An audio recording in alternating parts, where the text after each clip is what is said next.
Ever wondered if viral konbini hacks actually work? Today, we're putting them to the test. I'll be trying them for the first time and we'll see if they're worth the hype. Hello Tomodachi! Welcome back to my channel.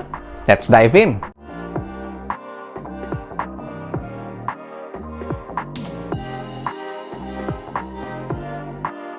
And we're back! Let the tasting begin! We bought everything from Family Mart, 7-Eleven, and Lawson. So let's start with 7-Eleven. So we have the acai smoothie and we combine it with Yakult combo. Aside from acai smoothie, they have different vegetable and fruit combo you can also try. But this one is the viral.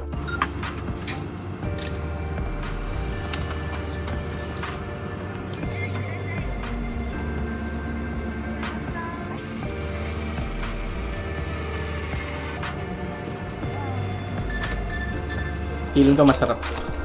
So, how was it? Delicioso. Sabi nga ni Dora, delicioso! Some people say na they don't like mixing the Yakult combo kasi natutunaw agad and basically medyo tunaw na siya. However, medyo malayo rin yung pinagbilan namin kaya tunaw na tunaw siya but kanina naman hindi. Pero lasang-lasa mo pa rin yung Yakult. Sarap. Yummy. Ilan rate? I can finish this in one sitting. Sarap. Me too. Excited na lang nabili natin. So what's your rating? Siguro kung uhaw na uhaw ka, 10. Which is ngayon, uhaw na uhaw ako, 10 siya. Pero kanyari, normal day lang. Siguro mga 9. For me, it's 10 kasi it's not too sweet and it's healthy pa kasi with all the fruits and yung Yakult with probiotics. So for me, it's 10. Siguro kaya ako 9 kasi parang medyo may maasim lang ako nalalasahan. Ikaw to kasi umilig sa maasim. Hindi, yung maasim I think from Yakult din siya. Baka. So for me, it's a 10. The next drink that we're going to try is the cafe latte smoothie with Coolish ice cream. It's also from 7-Eleven. So the both smoothie are from 7-Eleven. So let's try it.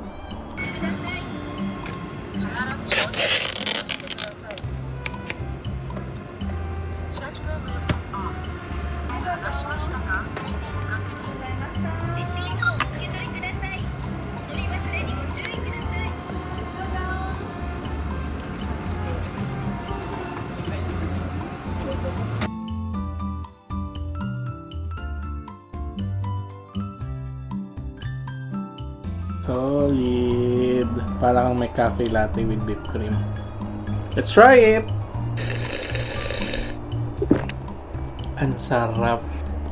It's best to mix it well Yes. because yung sa babae is yung coffee and nasa gitna lang siya. So let's try mixing. For me, siguro kung wala yung Coolish ice cream, hindi ko siya magugustuhan kasi I'm not a coffee lover. Mahilig ako sa coffee pero hindi ako coffee lover kasi nag-acid ako. So kung yung pure coffee lang siya, feeling ko sobrang lakas ng lasa niya para sa akin. Pero dahil sa Coolish ice cream, nag-complement yung flavor ng coffee pati ng ice cream. Kaya super solid. Parang lasang Starbucks na nga ata. So for me, it's 10 out of 10. I agree. But for me, it's 9 because ayoko rin talaga ng mga sweet things. Hindi ko siya. Pero overall, masarap talaga siya. And yeah, parang nasa coffee shop ka na rin talaga bumili.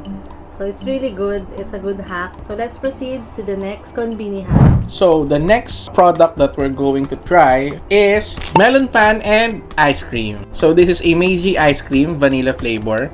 So we believe that this will complement the taste of melon pan. So let's try. And they are both from Lawson because Ken's favorite melon pan is from Lawson. Lawson. I miss this smell. My favorite melon pan.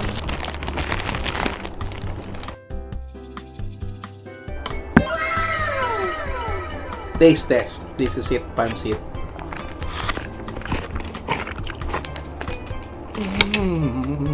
Wow. Solid. For me, melon pan pa lang, 10 out of 10 na. Samahan mo pa ng ice cream na vanilla from Meiji. It's 20 out of 10. sarap. How about you? Yeah, for me, it's good. It balances everything out. Matamis din rin yung melon pan, matamis din yung ice cream. So for me, I can say 9 out of 10. Sarap talaga. Okay, Especially paano? if you love dessert and if you love sweets. For Like siguro me. like him. So as you can see, gusto niya talaga. Before we move on, please consider subscribing to my channel, Tomodachi. You can also join the channel to help me create more Japan contents for you. Thank you so much for your support, Tomodachi. Now, back to the konbini hacks. Never forget the famous and most delicious hack, the Famichiki Burger. I've tried this before, but I know it definitely deserves a spot on this list. Not your typical hack since this bun is specially made for Famichiki, but it's still a perfect go-to for lunch or a quick snack. Perfect 10 out of 10 for me. So the last konbini is from Family Mart, which is Ken's favorite. So we will try the maple pancakes and Famichiki. And cheeky, baby.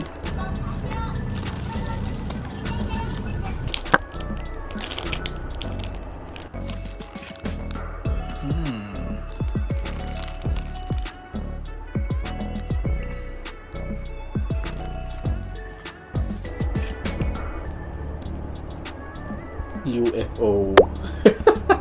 Looks good. Yes.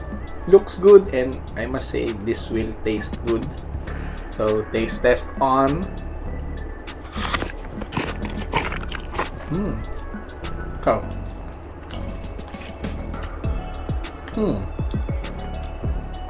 Diba nga?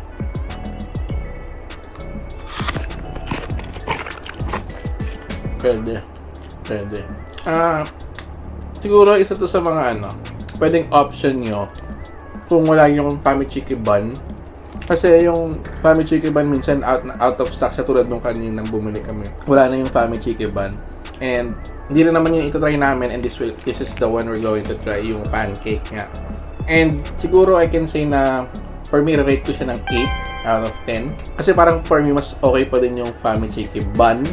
Kasi meron yung flavor niya, yung texture, nagko-complement kasi nga burger type siya and yung yung may mayonnaise na kasama yung sa loob or anong klaseng dressing yun na bagay sila sa ng Famichiki. Pero okay din to. May tamis, may alat. Kung ayaw nyo ng sobrang kapal na bun, okay din tong sa pancake.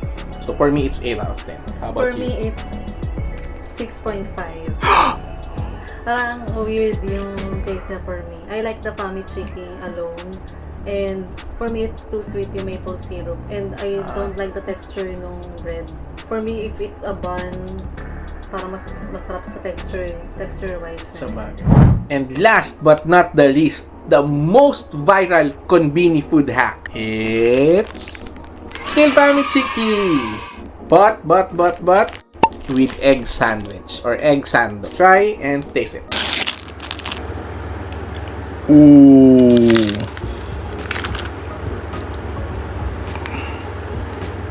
Pang!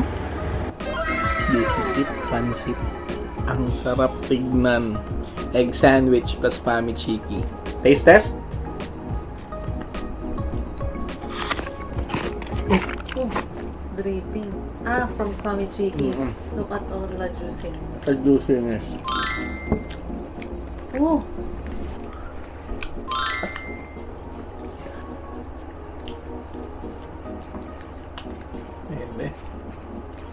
Pwede.